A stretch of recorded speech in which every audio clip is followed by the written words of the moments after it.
अगर आप अपने दर्द, गम और डर को खत्म करना चाहते हैं तो आपको अपने दिमाग में आने वाले विचारों पर काम करना होगा, क्योंकि विचार ही दर्द, गम और डर के स्रोत हैं। यदि आपका दिमाग अच्छे विचारों से भरा है तो यह आपको सकारात्मक परिणाम देगा। अगर बुरे विचारों से भरा है तो यह आपको बुरे परिणाम देगा। जिस तरह से रास्ते पर चलते समय आप ये तय कर लेते हैं कि आपको कहाँ जाना है, ठीक उसी तरह से आप जीवन में जीते हुए ये तय कर ले कि आपको क्या पाना है और क्या छोड़ना है। अगर आप ऐसे लोगों की तलाश कर रहे हैं जो आपको सफल बनाने में आपकी मदद करें, तो आप यह मान लीजिए कि ऐसा कोई मिलना मुश्किल ही नहीं, नामुमकिन है, क्योंकि सफल होना हमारे विचारों पर निर्भर करता है। श्री कृष्ण कहते हैं, सुख दुख तो अतिथि की तरह है, बारी बारी से आएंगे चले जाएंगे। यदि वह नहीं आएंगे तो हम अनुभव कहाँ से लाएंगे।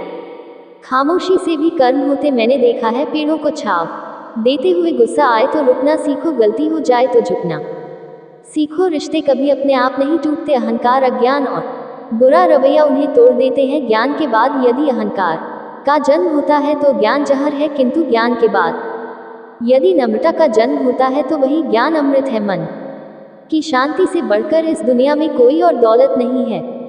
इंसान की पहचान करनी है तो सूरत से नहीं, चरित्र से कीजिए, क्योंकि सोना अक्सर लोहे की तिजोरी में ही रखा जाता है। इंसान कहता है, भगवान मेरी दुआ उसी वक्त क्यों नहीं सुनता। भगवान ने मुस्कुराकर कहा, मैं तेरे गुनाहों की सजा भी तो उसी वक्त नहीं देता। दुनिया की हर चीज ठोकर लगने से टूट जाती है, एक कामयाबी ही है जो ठोकर खाकर ही मिलती है। इंसान इस एक कारण से अकेला हो जाता है क्योंकि वह अपनों को छोड़ने की सलाह गैरों से लेता है। मेरे दोस्त मुझसे कहते हैं, तुम बहुत भोले हो इसलिए लोग तुम्हें लूट कर चले जाते हैं, लेकिन मैं उनसे हंसते हुए कहता हूँ, मुझे लूटने वाले के तो सिर्फ 2 हाथ हैं, लेकिन मुझे देने वाले के 1000 हाथ हैं। कुछ नहीं मिलता दुनिया में मेहनत के बगैर, मेरा अपना साया भी मुझे धूप में आने के बाद मिलता है। जिंदगी उन्हीं का इम्तिहान लेती है जो बहुत ज़्यादा काबिल और हुनरबाज होते हैं। इसलिए आपको जिंदगी में निराश होने के बजाय इसके साथ पूरे मन से खेलना चाहिए, तब तक जब तक आप विजेता ना बन जाएं। यदि आप समय की परवाह नहीं कर रहे हैं तो यह मान लीजिए कि एक वक्त ऐसा आएगा जब समय आपकी परवाह करना छोड़ देगा। इसलिए आप अपने समय की परवाह करें और इसके साथ आगे बढ़े। श्री कृष्ण कहते हैं कि अगर आपका सपना बड़ा होगा तो आपको हमेशा बड़ी तकलीफों का सामना कर पड़ेगा। इन तकलीफों का सामना करने के बाद जो जीत आपको मिलेगी वह भी बहुत बड़ी होगी। इसलिए आप धैर्य रखिए और अपने सपने को पूरा करने के लिए निरंतर आगे बढ़ते रहे। अगर आप सोचते हैं कि आपको सफलता आसानी से मिल जाएगी तो आप गलत हैं, क्योंकि सफलता स्मार्ट तरीके से की गई मेहनत और धैर्य रखने से मिलती है। अगर आप इन सब लिए तैयार हैं तो आप सफल होने के लिए भी तैयार हैं। यदि आप दिन रात सफल होने के लिए जूझ रहे हैं तो आपके रास्ते में आने वाली बड़ी से बड़ी समस्या आपको रोक नहीं पाएगी। अगर कोई आपको रोकेगा तो वह आप खुद होंगे, कोई और नहीं। कब तक आप बैठकर अपनी किस्मत को कोसते रहेंगे। कभी ना कभी आपको पूरे जोश के साथ उठना होगा, पूरी लगन और मेहनत के साथ काम करके अपनी किस्मत को बदल होगा। अगर आपका ध्यान आपके लक्ष्य पर नहीं है तो आप इस बात पर ध्यान दीजिए कि आपका ध्यान किस तरफ है। जिस तरह आपका पूरा ध्यान होगा वही आपके जीवन में घटित होगा और वही आप हासिल कर पाएंगे। जिंदगी की किताब में धैर्य का कवर होना जरूरी है, क्योंकि वही हर पन्ने को बांध कर रखता है। 2 लोगों से हमेशा होशियार रहो, एक जो तुम में वह कमी बताएं जो तुम्हारे अंदर नहीं, और दूसरे वह जो तुम में वह गुण बताते हैं जो तुम में नहीं है। अच्छी सूरत से ज़्यादा मायने अच्छा स्वभाव रखते हैं, क्योंकि सूरत उम्र के अनुसार बदल जाएगी, पर अच्छा स्वभाव आपका जिंदगी भर साथ देगा। बारिश में नहाना आसान तो है, लेकिन रोज नहाने के लिए हम बारिश के सहारे नहीं रह सकते। इस प्रकार भाग्य से कभी कभी चीजें आसानी से मिल जाती हैं, किंतु हम हमेशा भाग्य के भरोसे नहीं जी सकते। सच्चा और अच्छा दोस्त एक फूल की तरह होता है जिसे हम तोड़ भी नहीं सकते और छोड़ भी नहीं सकते। अगर तोड़ दिया तो मुरझा जाएगा और अगर छोड़ दिया तो कोई और ले जाएगा। दिल के सच्चे लोग भले ही जीवन में अकेले रह जाते हैं, लेकिन ऐसे लोगों का साथ भगवान जरूर देते हैं। श्री कृष्ण कहते हैं, गुरु और सड़क दोनों एक समान होते हैं। खुद वही रहते हैं और दूसरों को मन तक पहुंचा देते हैं। अपनों से बस उतना ही रूठ हो कि आपकी बात और सामने वाले की इज्जत बरकरार रहे। चेहरे की सुंदरता आंखों में उतरती है और स्वभाव की सुंदरता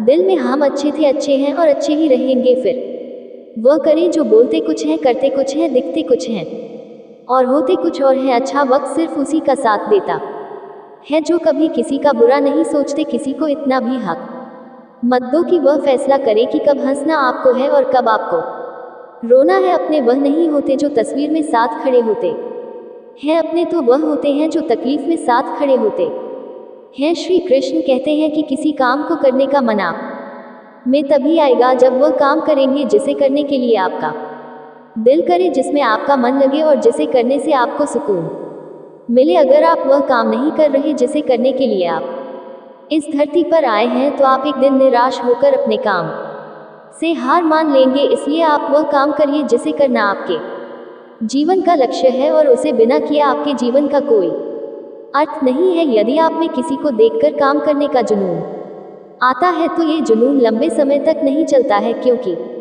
अगर सामने वाला निराश हुआ तो समझो आप भी निराश होने से बच नहीं पाएंगे। इसलिए आप किसी और को देखकर नहीं बल्कि खुद को अंदर से समझकर आगे बढ़े। जीत आपको जरूर मिलेगी।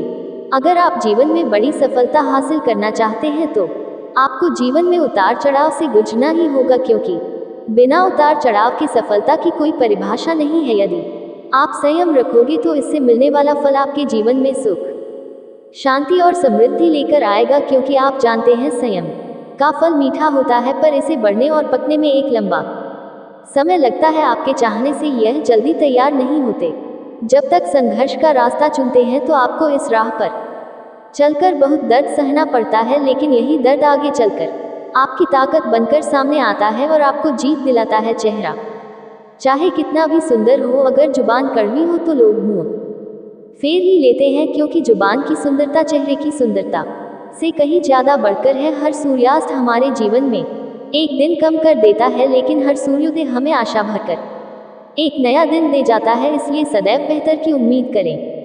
यदि कोई आपसे दूरी बनाना चाहता है तो ऐसा करने दीजिए, नहीं तो आप उससे जितना नजदीक होने की कोशिश करेंगे वह उतना ही दूर जाता जाएगा। माता पिता पर उतना ही विश्वास रखो जितनी दवाइयों पर रखते हो। थोड़े बेशक कड़वे हैं पर आपके फायदे के लिए हैं। आशा और विश्वास कभी गलत नहीं होते। ये हम पर निर्भर करता है कि हमने आशा किससे और विश्वास किस पर किया है। निकले हम दुनिया की भीड़ में तो पता चला कि हर वह शख्स अकेला है जो दूसरों पर भरोसा करता है। परेशान ना हुआ करो सबकी बातों से। कुछ लोग पैदा ही बकवास करने के लिए होते हैं। सपने देखने वाले सो जाते हैं और सपनों को जीने की ख्वाहिश रखने वालों को आंख बंद करके भी नींद नहीं आती। लोगों को खोने से मत डरो, डरो इस बात से कि कहीं लोगों का दिल रखते तुम खुद को ही ना खो दो। श्री कृष्ण कहते हैं भक्ति और भरोसा इतना रखना कि संकट हम पर आए और चिंता भगवान करे, अपनी गलती को तुरंत स्वीकार कर लेना और दूसरों की गलतियों को नजरअंदाज कर देना, यही सकारात्मक सोच की दिशा में पहला कदम है। शस्त्र केवल शरीर को घायल कर सकते हैं, किंतु शब्द आत्मा को भी घायल कर देते हैं। कोशिश करें अच्छा बोले, अच्छा सुने और अच्छा व्यवहार करें। अच्छी नसीहत का असर आजकल इसलिए नहीं होता क्योंकि लिखने वाले और पढ़ने वाले दोनों ही यह समझते हैं कि यह तो दूसरे के लिए है। मुझे पागलों से दोस्ती करना पसंद है, क्योंकि मुसीबतों में कोई समझदार काम नहीं आता। मिट्टी के घरों में लोग खड़े होते हैं, औकात में भले ही छोटे मगर इंसानियत में बड़े होते हैं। जरूरी नहीं कि जिनमें सांस नहीं वह मुर्दा है, जिनमें इंसानियत नहीं वह कौन सा जिंदा है। जिंदगी गुजारने के दो तरीके हैं, जो पसंद है उसे हासिल करो या फिर जो हासिल है उसे पसंद कर लो। दो लोगों को जिंदगी में कभी नहीं भूलना चाहिए, एक जिसने तकलीफ दी हो और दूसरे वह जिन्होंने तकलीफ में साथ दिया हो। रंग में भी इतने रंग कहाँ जितने रंग बदलते हैं आजकल के इंसान। संस्कार किसी विश्वविद्यालय में नहीं मिलते, घर के माहौल में ही मिलते हैं। अकेले कमाते हैं और पूरा घर खाता है तो घमंड मत करना, ऊपर वाले को धन्यवाद करना कि इस भले काम के लिए भगवान ने आपको चुना है। दिल में हो जज्बा कुछ कर दिखाने का तो जलते दिए को भी आंधियों का डर नहीं होता। जो दिखता नहीं है वह बुनियाद होती है, वह चाहे ईश्वर हो, संस्कार हो या विचार हो। कभी सोचा है पानी से जुदा होकर मछलियां क्यों मर जाती हैं? क्योंकि उन्हें नहीं मालूम था कि किसी की नज़दीकियां पहले आदत फिर जरूरत फिर जिंदगी बन जाती है। भाषाओं का अनुवाद हो सकता है, भावनाओं का नहीं। कभी कभी कदर और एहसास के लिए जरूरी है कि कुछ वक्त उससे दूर रहा जाए। याद रखना, अक्सर वही लोग हम पर उंगली उठाते हैं जिनको हमें छूने की औकात बात ना हो। आजकल दुनिया में इंसान की कीमत उसके चले जाने के बाद पता चलती है। जब कोई व्यक्ति अपनी समस्याओं को आपके सम्मुख रखता है तब वह आप पर ईश्वर के जैसा संपूर्ण विश्वास रखता है। किसी महान लक्ष्य को हासिल करने के लिए संघर्ष के रास्ते पर आपको अकेले ही चलना पड़ता है, और जब आप लक्ष्य हासिल कर लेते हैं तो लोग आपका अनुसरण करना शुरू कर देते हैं। लोग आपके पीछे चलना शुरू कर देते हैं। किस्मत का दूसरा नाम लगन है। अगर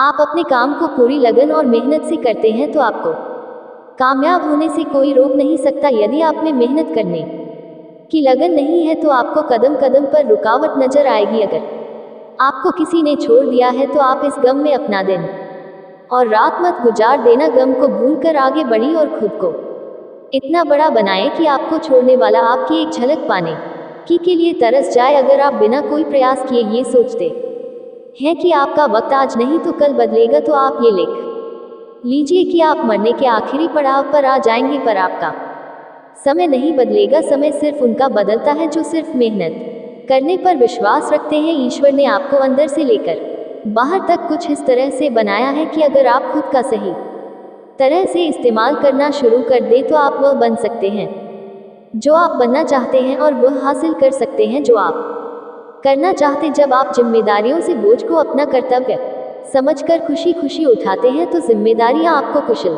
और ताकतवर बनाती हैं, और अगर इन्हें आप मजबूरी में नाखुश होकर उठाते हैं तो आप इन्हीं जिम्मेदारियों के बोझ में दबकर खत्म हो जाते हैं। श्री कृष्ण कहते हैं कि आपका मन जितना तेज दौड़ेगा आपके सफल होने की गति उतनी ही धीमी हो जाएगी। इसलिए आप मेरी मानिए, अपने मन को नियंत्रित करिए। एक समय की बात है, एक राज्य में एक पराक्रमी राजा का शासन था। उसकी कोई संतान नहीं थी। ढलती उम्र के कारण राज्य के भावी उत्तराधिकारी को लेकर वह अत्यंत चिंतित था। अनेक वैद्य को दिखाने के बाद भी वह संतान सुख से वंचित ही रहा। अंततः उसने राज्य के ही किसी योग्य नवयुवक को राज्य की बागडोर सौंप देने का निश्चय किया। भावी उत्तराधिकारी के चयन हेतु उसने योग्यता परीक्षण का आयोजन किया। इस हेतु एक शानदार महल का निर्माण करवाया गया। महल के दरवाजे पर गणित का एक समीकरण अंकित कर पूरे राज्य में घोषणा कर दी गई कि राज्य के सभी नवयुवक महल का दरवाजा खोलने आमंत्रित हैं। जो दरवाजे पर अंकित समीकरण हल कर दरवाजा खोलने में सफल होगा उसे महल उपहार स्वरूप प्रदान किया जाए, और साथ ही राज्य का उत्तराधिकारी भी घोषित कर दिया जाएगा। घोषणा के दिन से उस नवनिर्मित महल में नवयुवकों का तांता लग गया। सुबह से लेकर शाम तक नवयुवक वहां आते और दरवाजे पर अंकित गणित के समीकरण को हल करने का प्रयास करते, किंतु आश्चर्य की बात यह थी कि कोई भी उसे हल नहीं कर पा रहा था। कोई उसे लिखकर याद करके जाते और घर पर उसका हल निकालने का हर संभव प्रयास करते, किंतु फिर भी असफल रहे थे। कई दिन बीत गए। राजा के बड़े से बड़े गणितज्ञ भी उस समीकरण का हल निकालने में असमर्थ रहे। राजा ने दूसरे राज्यों के गणितज्ञों को आमंत्रित किया। दूसरे राज्य के गणितज्ञ आए और गणित का वह समीकरण हल करने लगे। जैसे जैसे दिन ढलता गया एक एक करके गणितज्ञ वहां से जाते गए। अंत में मात्र 3 लोग शेष बचे। उनमें से 2 दूसरे राज्य के गणितज्ञ थे, किंतु तीसरा गांव का एक साधारण सा युवक था। महाराज, मैं तो बस यूं ही इन नामी गणितज्ञों को देखने आया हूँ। यह अपने राज्य के इतने बड़े गणितज्ञ हैं, इन्हें समीकरण हल करने दीजिए। यदि इन्होंने हल निकाल लिया तो राज्य के उत्तराधिकारी बन जाएंगे। इससे बड़ी खुशी की बात और क्या होगी। यदि यह समीकरण हल नहीं कर पाए तब मैं कोशिश करके देखूंगा। इतना कहकर युवक एक कोने में बैठकर गणितज्ञों को देखने लगा। पूरा दिन निकल गया और शाम घेर आई, किंतु कोने में बैठा युवक उठकर दरवाजे के पास गया और जाकर उसे धीरे से धक्का दे दिया। जैसे ही उसने दरवाजे को धक्का दिया दरवाजा खुल गया। दरवाजा खुलते ही लोग उससे पूछने लगे कि तूने ऐसा क्या किया कि महल का दरवाजा खुल गया। युवक बोला, जब मैं बैठकर सबको गणित का समीकरण हल करते देख रहा था तो मेरे दिमाग में विचार आया कि हो सकता है कि दरवाजा खोलने का कोई समीकरण ही ना हो। इसलिए मैं गया और सबसे पहले जाकर दरवाजे को धक्का दे दिया। दरवाजा खुल गया। दरवाजा खुलने का कोई समीकरण था ही नहीं उसका उत्तर वहां उपस्थित राजा ने भी सुना और बहुत प्रसन्न हुआ। उस युवक को वह महल भी दे दिया गया और राज्य का भावी उत्तराधिकारी भी घोषित किया। इस कहानी से हमें क्या सीख मिलती है? जिंदगी में हम कई बार ऐसी परिस्थिति में फंस जाते हैं जब हमें लगता है हमारे सामने पहाड़ जैसी समस्या है, जबकि वास्तव में कोई समस्या होती ही नहीं, या होती भी है तो छोटी सी, लेकिन हम उसे बहुत बड़ा बनाकर उसमें उलझे रहते हैं। बाद में उस समस्या का समाधान अपने आप ही निकल जाता है, या फिर थोड़े से प्रयास के बाद तब हमें एहसास होता है कि इतनी सी समस्या के लिए हमने कितना समय बर्बाद कर दिया।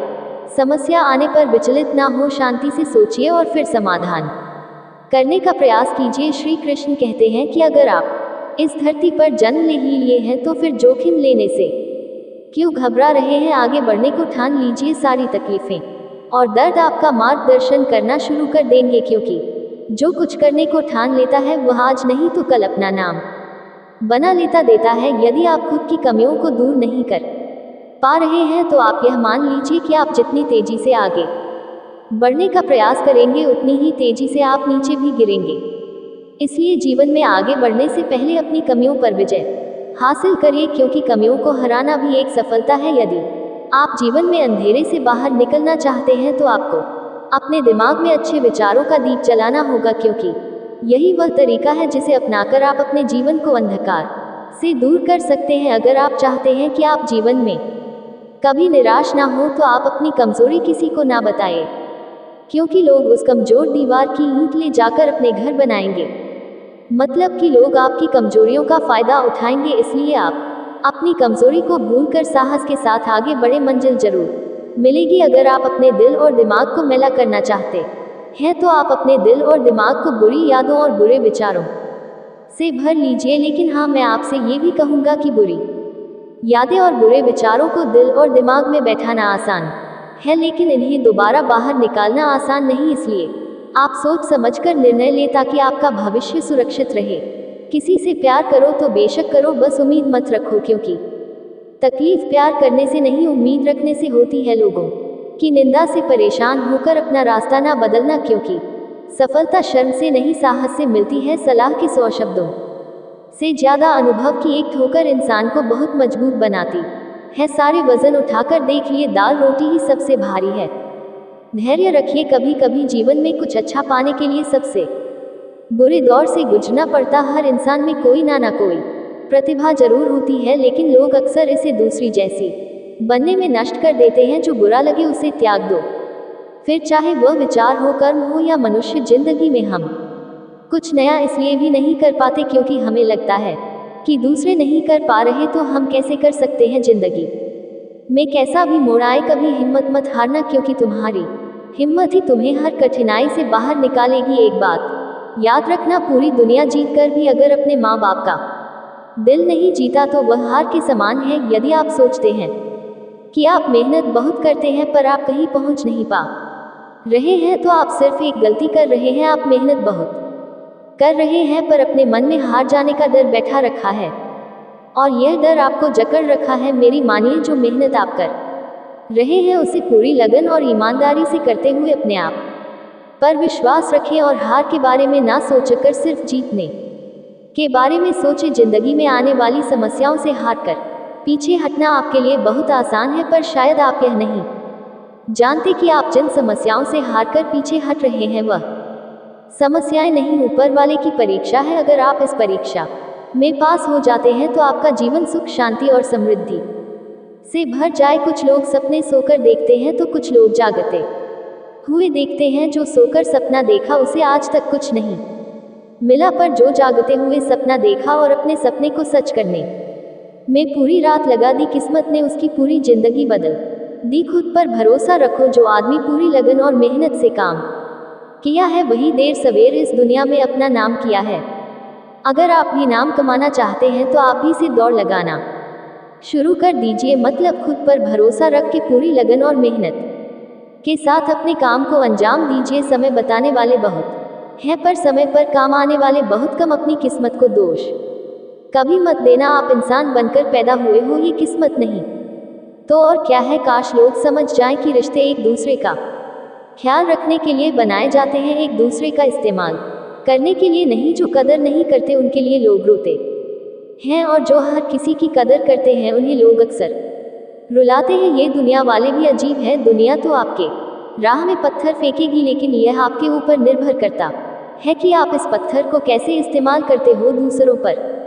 वही पत्थर फेंककर या अपनी कामयाबी का पुल बनाकर जिंदगी में कभी भी निराश मत होना। क्या पता कल वह दिन हो जिसका तुम्हें बेसब्री से इंतजार था। किसी को कभी दुख मत देना, क्योंकि दी हुई चीज एक दिन 1000 गुना होकर लौटती है। वक्त के साथ सब कुछ बदल जाता है, लोग भी, रास्ते भी, एहसास भी, और कभी कभी हम खुद भी हर खोई हुई चीज ढूंढने पर मिल सकती है। विश्वास एक बार खो जाए तो क्या दोबारा मिलेगा। कैलेंडर हमेशा तारीख बदलता रहता है, पर एक दिन ऐसी भी तारीख आती है जो कैलेंडर को ही बदल देती है। इसलिए सब्र रखिए, वक्त हर किसी का आता है, बस मेहनत करते रहिए। हम तो मजाक में भी किसी को दर्द देने से डरते हैं, ना जाने लोग कैसे सोच समझकर दिलों से खेल जाते हैं। जिंदगी आखिरकार रुला ही देती है, फिर चाहे हम माँ बाप के कितने ही लाडले क्यों ना हो। यदि आप जिंदगी में अकेले रह गए हैं तो इस बात का अफसोस मत कीजिए कि आप अकेले हैं, बल्कि इस बात पर खुशी मनाएं कि अब आपका पूरा वक्त आपके काम को मिलेगा। और याद रखिए कि काम से बड़ा कोई अपना नहीं, काम से बड़ा कोई दोस्त नहीं। हार को हार की तरह मत देखिए, इसे एक और सीखने के मौके की तरह देखिए, क्योंकि हर एक हार में सीखने की अपार संभावना होती है। और अब आपको कई बार हार के बाद सफलता मिलती है, वह पहली बार में ही मिलने वाली सफलता से कई गुना ज्यादा शानदार होती है। अगर आप देखें तो प्रकृति हमें बहुत कुछ सिखाती है, जैसे रात और दिन होने से हम सीखते हैं अंधेरे से उजाले की ओर बढ़ना, और रोशनी देकर प्रकृति हमें सिखाती है कि लोगों की निस्वार्थ भाव से सेवा करनी चाहिए। मधुबन गांव में सुमन नाम की एक लड़की रहती थी, जिसकी उम्र मात्र 12 साल थी। वह कभी स्कूल नहीं गई, फिर भी वह सब कुछ ऐसे करने का सपना देखती थी जिससे कि वह पूरी दुनिया में मशहूर हो जाए। सुमन के गांव वाले हमेशा उसे पगली कहते थे, क्योंकि वह कभी स्कूल नहीं गई, फिर भी वह जिंदगी में कुछ बड़ा करने का सपना देखती थी। गांव वाले सुमन के पिताजी पर इस बात को लेकर दबाव बनाते थे कि सुमन पढ़ी लिखी नहीं है, इसलिए जल्द से जल्द उसकी शादी कर दो, वरना आगे चलकर बहुत मुश्किल होगी। सुमन के पिताजी गांव वालों की बात से पूरी तरह से सहमत थे, पर सुमन सहमत नहीं थी। उसे तो शादी नहीं, बल्कि पूरी दुनिया में नाम कमाना था, कुछ ऐसा करना था जिससे उस पर लोगों को बेटी होने पर गर्व हो। सुमन के लिए ये सब कुछ करना आसान नहीं था। गांव वाले इस बात से बेखबर थे कि वाकई सुमन करना क्या चाहती है। वह किसी को इस बारे में नहीं बताती थी कि वह एक अच्छे चित्रकार है, उसे बचपन से चित्र बनाना अच्छा लगता था। शायद यही वह वजह थी, उसका मन पढ़ने में नहीं लगता था, और इस वजह से वह कभी स्कूल भी नहीं गई। उसके पिताजी को उसका चित्र बनाना अच्छा नहीं लगता था। उन्होंने कई बार सुमन के बनाए चित्र को आग के हवाले कर दिया था, फिर भी सुमन हार नहीं मानी। वह चित्रकारी करती गई और करती गई। जब सुमन नहीं मानी तो उसके पिताजी ने उसे उसके हाल पर छोड़ दिया था। एक दिन सुमन अपने कमरे में चित्र बनाने में इतना खो गई थी कि उसके पिताजी उसके पास जाकर खड़े हो गए। उसे बिल्कुल एहसास नहीं हुआ। सुमन के पिताजी ने कहा, तो सुमन तुम नहीं मानोगी, यह बेवकूफ़ी वाला काम तुम्हारे किसी काम का नहीं आने वाला है। सुमन दुखी मन से बोली, पापा आप मुझे हमेशा नीचे क्यों गिराना चाहते हैं? मैं जिंदगी में कुछ करना चाहती हूँ, आप मुझे बार बार क्यों रोकते हैं? सुमन के पिताजी बोले, अगर हमें इस गांव में रहना है तो तुम्हें वही करना होगा जो गांव वाले चाहते हैं। सुमन दृढ़ संकल्प से बोली, कभी नहीं, मैं जो चाहती हूँ वही करूँगी, चाहे जो हो जाए। मुझे हराना किसी के लिए इतना आसान काम नहीं है। तुम यह नहीं चाहती ना कि मैं तुम्हारे सारे सपनों को जलाकर राख कर दूं? सुमन ने कहा, पापा इंसान में इतनी ताकत कहाँ कि वह भगवान के दिए गए हुनर को जलाकर राख कर दे। आपने मेरे बनाए गए चित्र को जलाया है, मेरे हुनर को नहीं। सुमन के पिताजी ने सख्त शब्दों में कहा, गांव वाले ठीक कहते हैं कि तुम्हारी लड़की पागल हो गई, उसे इलाज की जरूरत है। सुमन बोली, पापा आपको पता होना चाहिए कि दुनिया में जो भी बड़े काम हुए हैं पागलों ने ही किए हैं और करते रहेंगे। मैं भी उन्हीं पागलों में से एक हूँ। सुमन के पिताजी ने कहा, मुझे लगता है तुम्हें समझाना बेकार है, और कमरे से बाहर चले गए। सुमन गांव वालों को सफल होकर दिखाना चाहती थी, ताकि वह अपनी बेटियों को आगे बढ़ने का मौका दे और उनकी बेटियां अपने पैर पर खड़ी हो सके। एक दिन सुमन के मन में यह विचार आया कि वह गांव में अपने बनाए गए चित्रों की प्रदर्शनी लगाएगी और पास के 10 गांवों में प्रसार प्रचार के लिए जाएगी। इस बारे में बात करने के लिए अपने पिताजी के पास गई। शायद उसे इस काम में किसी की मदद की आवश्यकता थी। पापा, मैं आपसे कुछ कहना चाहती हूँ, सुमन ने पिताजी से कहा। शायद आपको अच्छा लगेगा कि नहीं, बोलो क्या कहना चाहती हो। मैं गांव में अपने बनाए गए चित्रों की प्रदर्शनी लगाना चाहती हूँ, सुमन ने कहा। इस प्रदर्शनी में लोगों को मेरे हुनर के बारे में पता लगेगा तो हमें वह कुछ नहीं कहेंगे बल्कि मुझ पर गर्व महसूस करेंगे। सुमन के बहुत समझाने पर उसके पिताजी मान गए और सुमन और उसके पिताजी प्रदर्शनी की तैयारी में जी जान से जुट गए। सुमन के पिताजी अपने खास दोस्तों के पास के 10 गांवों में प्रदर्शनी के प्रचार प्रसार के लिए गए और उन्होंने घर घर जाकर प्रसार प्रचार किया। सुमन खुशी थी कि उसकी प्रदर्शनी देखने के लिए 10 गांव से लोग आने वाले थे। तैयारी भी अच्छी खासी हुई थी और यही नहीं, 3 दिन चलने वाले इस प्रदर्शनी को देखने वालों में काफी खुशी दिख रही थी। प्रदर्शनी के उद्घाटन के लिए शहर से जिलाधिकारी को बुलाया गया था। जिलाधिकारी ने गांव वालों के सामने सुमन को ये कहकर शाबाशी दी कि भगवान करे ऐसी लड़की हर माँ बाप को दे जिससे गांव वाले ही नहीं बल्कि पूरा देश रोशन होता है। सुमन ने गांव के जीवन को बेहतरीन तरीके से कैनवस पर उतार दिया था। सुमन ने हर चित्र में पिता का दुलार और माँ का प्यार झलकता था जो सबको मंत्र मुग्ध कर लेती थी। पिता ने अपनी बेटी से कहा, बेटी मैं तुम्हारा दोषी हूँ। सुमन के पिताजी ने अपराध बोध की भावना से कहा, मैंने तुम्हें बहुत परेशान किया, मैंने तुम्हारे बनाए गए चित्रों को जलाया जो मुझे नहीं करना चाहिए था। पापा, अगर आप मेरे साथ प्यार से पेश आते तो शायद आज मैं जहाँ हूँ वहाँ नहीं होती। सुमन ने कहा, पापा, आपकी हर बात से मुझे और अधिक प्रयास करने की ताकत मिलती थी। सुमन पिताजी का साथ पाकर बहुत खुश थी और वह अपनी कला को और ज्यादा निखारने का प्रयास करती रही और साथ ही दूर दराज के गांव में प्रदर्शनी भी लगाती रही। एक दिन भगवान ने सुमन के साथ जो किया वह किसी के साथ न करे। एक हादसे ने सुमन का सब कुछ बर्बाद कर दिया। उसके दोनों हाथ चले गए, उसके सारे सपने टूटकर बिखर गए। निराश जिंदगी से हारी हुई चुपचाप घर के आंगन में बैठी रहती थी। उसके पिताजी का रो रो कर बुरा हाल था। उनसे अपनी बेटी का दुख नहीं देखा जा रहा था, शायद इसीलिए वे उसके सामने बहुत कम आते थे। सुमन खुद को समझाने की पूरी कोशिश करती थी कि उसकी कहानी इतनी आसानी से खत्म नहीं होने वाली है। अब उसकी लड़ाई ना पापा से है और ना ही गांव वालों से, अब उसकी जंग किस्मत से है। अब चाहे जो हो जाए वह किस्मत को हराकर मानेगी, दुनिया में नाम कमाकर मानेगी। सुमन एक बार फिर नए सिरे से शुरुआत करती दी। इस बार वह हाथ से नहीं बल्कि पैर से चित्र बनाने की कोशिश कर रही थी, जिसे देखकर उसके पिता का दिल पसीज गया। सुमन के पिताजी ने कहा, बिटिया ये क्या कर रही हो, अब तो मान जाओ। सुमन बोली, पापा, मैं कभी हार नहीं मान सकती। क्या तुम्हें लगता है कि तुम इस तरह से अपने सपने को पूरा कर लोगी? सुमन ने कहा, पापा, अगर इरादे पक्के हो तो कोई भी काम इस दुनिया में मुश्किल नहीं है। सुमन के पिताजी ने कहा, बेटी प्रयास करो, मैं हमेशा तुम्हारे साथ हूँ। तुम्हारे प्रयास से तुम्हारी किस्मत भी हार जाएगी। और इस तरह से कई सालों की मेहनत के बाद एक बार फिर सुमन की जिंदगी वापस लौट आई। उसके टूटे हुए सपने एक एक करके जुड़ने लगे थे। वह गांव से लेकर शहर तक अपनी चित्रकारी के लिए शूर होने लगी थी, जो गांव वाले सुमन की तरक्की से जलते थे। हादसे के बाद से उसके लिए दुआ करने लगे थे। भगवान भी उसके प्रयास के सामने हार गए। वह सुमन को वह देने के लिए मजबूर हो गए जिसकी वह हकदार थी। एक दिन सुमन ने खुद से कहा, लोग मेरे खिलाफ थे, यहाँ तक कि मेरे पिताजी भी नहीं चाहते थे कि मैं अपना नाम बनाऊं। मेरी पहली प्रदर्शनी ने मेरे पिताजी की आंखें खोल दी कि उनकी बिटिया भी कुछ कर सकती है। एक हादसे ने मेरा सब कुछ बर्बाद कर दिया। मेरे दोनों हाथ चले गए, मैं टूट चुकी थी। मुझे नहीं लगा था कि अब मैं कुछ कर पाऊंगी, पर मुझ में कहीं ना कहीं वह चिंगारी थी जो मुझे एक बार फिर आगे बढ़ने का मौका दिया। मैंने नए सिरे से प्रयास शुरू की और देखते देखते सब कुछ मेरे लिए एक बार फिर आसान हो गया और मैं पूरी दुनिया में नाम बनाने के लिए आगे बढ़ी। हादसों में आदमी मरता है पर उसके जज्बात जिंदा रहते हैं। एक प्रयास से सब कुछ बर्बाद होने से बच जाता है। आदमी तब तक खत्म नहीं होता जब तक उसके हौसलों में जान होती है। यही वह हौसले होते हैं। जिद्दी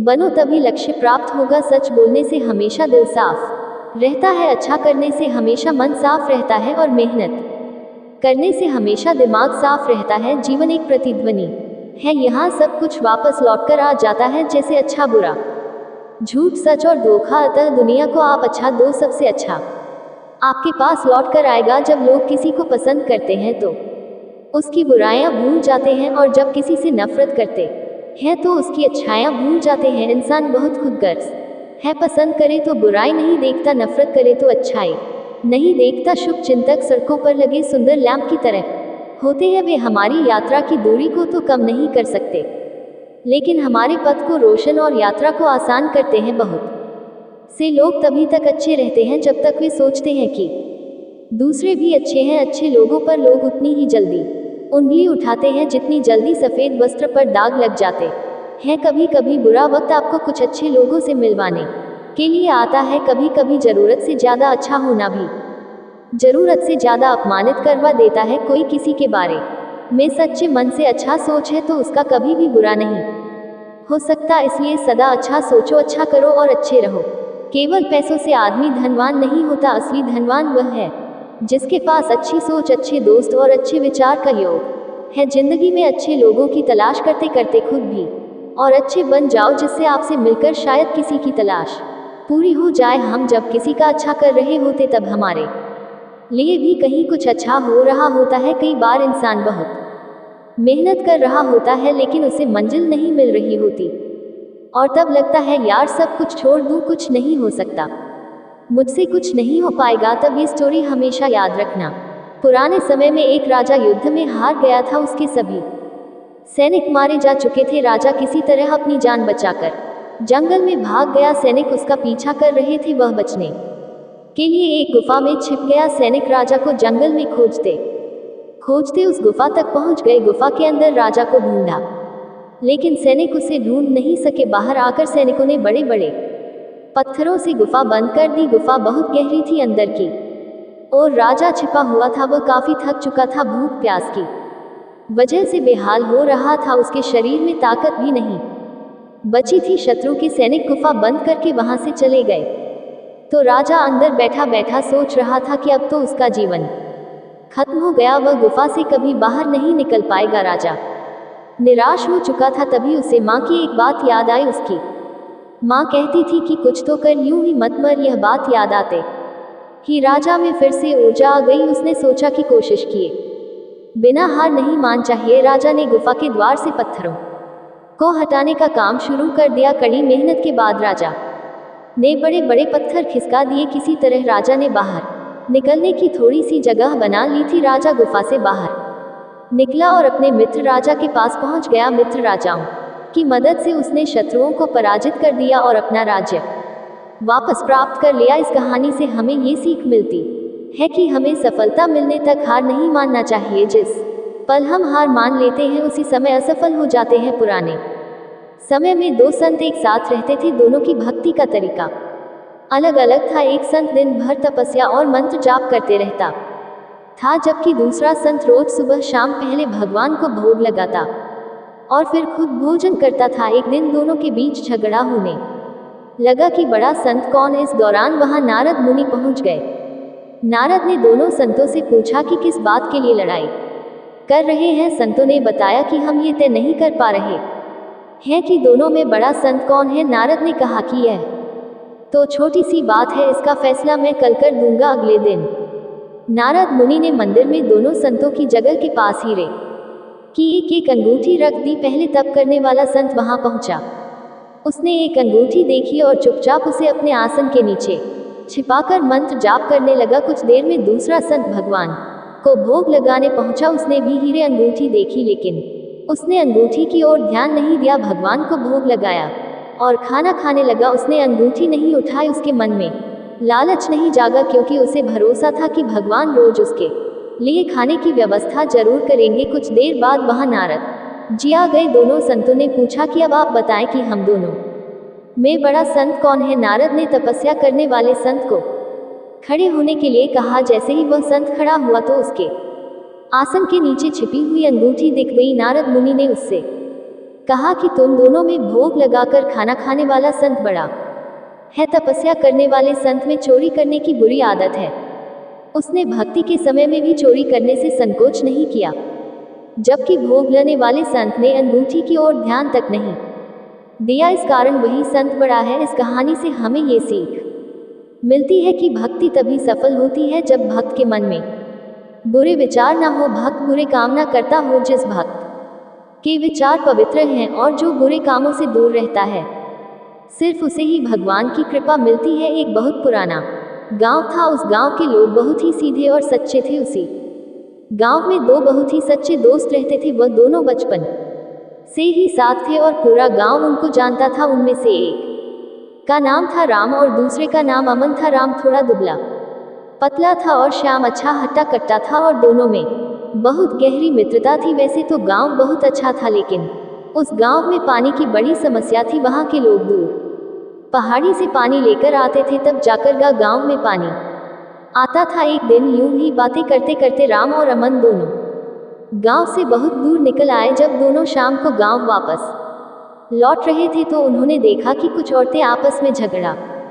कर रही हैं। तो दोनों उनके पास जाते हैं और पूछते हैं कि आप लोग लड़ क्यों रहे हो। तो एक औरत बोलती है कि मैं इतनी दूर से पानी भरकर ला रही थी और इसने मेरा पानी गिरा दिया। जैसे तैसे करके राम और अमन ने उस औरत को समझाकर लड़ाई को शांत करवा दिया। फिर औरतें अपने अपने रास्ते निकल गई। एक बार गांव के सभी लोगों ने सरपंच के सामने पानी की समस्या को लेकर बात की तो सरपंच ने एक तरीका निकाला। तरीका यह था कि जो भी पहाड़ी से पानी लाकर गांव के कुएं में डालेगा उसको एक बाल्टी के आरएस 1 मिलेंगे। तो राम और श्याम दोनों ने सोचा कि अब हम कोई काम तो करते नहीं है, ये काम अच्छा है, हमारा काम भी हो जाएगा और हम पैसे भी कमा लेंगे। ये सोचकर राम और श्याम दोनों अगले दिन से काम पर लग जाते हैं। वह पहले कुछ दिन तो एक बाल्टी से पानी डालते हैं, फिर वह दोनों हाथ में बाल्टी लेकर पहाड़ी पर जाने लगे और पहाड़ी से पानी भरकर गांव के कुएं में पानी डालने लगे। राम की बात पर कोई भी ध्यान नहीं दे रहा था, पर राम को ये पता था कि अगर आज बाल्टी भरते रहे तो आने वाले समय में राम ज्यादा काम नहीं कर पाएगा और आगे जाकर जब उसकी तबीयत खराब हो जाएगी तो पैसा आना भी बंद हो जाएगा। राम ने ये ठान लिया कि कोई साथ दे या ना दे, लेकिन वह पाइपलाइन जरूर डालेगा। उसने दिमाग लगाया कि दिन दिन में वह बाल्टी से कुएं में पानी डालेगा और उससे जो पैसा आएगा उससे वह अपना खर्चा चलाएगा और साथ में पाइपलाइन भी डालेगा। फिर क्या होता है, राम अपने काम में लग जाता है। वह दिन में तो बाल से कुएं को भरता और रात को पहाड़ी से पाइपलाइन डालने के लिए खुदाई करना शुरू कर देता है। ऐसे ही करते करते उसे महीनों निकल गए, लेकिन उसे ज्यादा कामयाबी हासिल नहीं हुई और यहाँ अमन ने उसी काम से खुद की बाइक खरीद ली और कुछ सालों में अमन ने खुद का घर भी ले लिया। लेकिन राम पाइपलाइन डालने में लगा हुआ था। अब तो पूरा गांव राम का मजाक उड़ाने लगा था। जैसे जैसे समय लगता जा रहा था वैसे वैसे लोग उसका मजाक उड़ाते जा रहे थे। लेकिन राम को पता था कि अगर एक बार पाइपलाइन तैयार हो गई तो पूरे गांव की समस्या हल हो जाएगी और साथ ही बैठे बैठे पैसा आएगा। राम को खुद पर विश्वास था कि पाइपलाइन से ही वह बिना काम के भी पैसा कमा सकता है और वह उसे पूरा करने के लिए लग जाता है। कई साल निकल गए, लेकिन राम अभी भी अपनी पाइपलाइन बनाने में लगा हुआ था और एक दिन ऐसा भी आया जब राम की पाइपलाइन तैयार हो गई और उसने गांव में बैठकर एक पाइप में टोंटी लगा दी और उससे पानी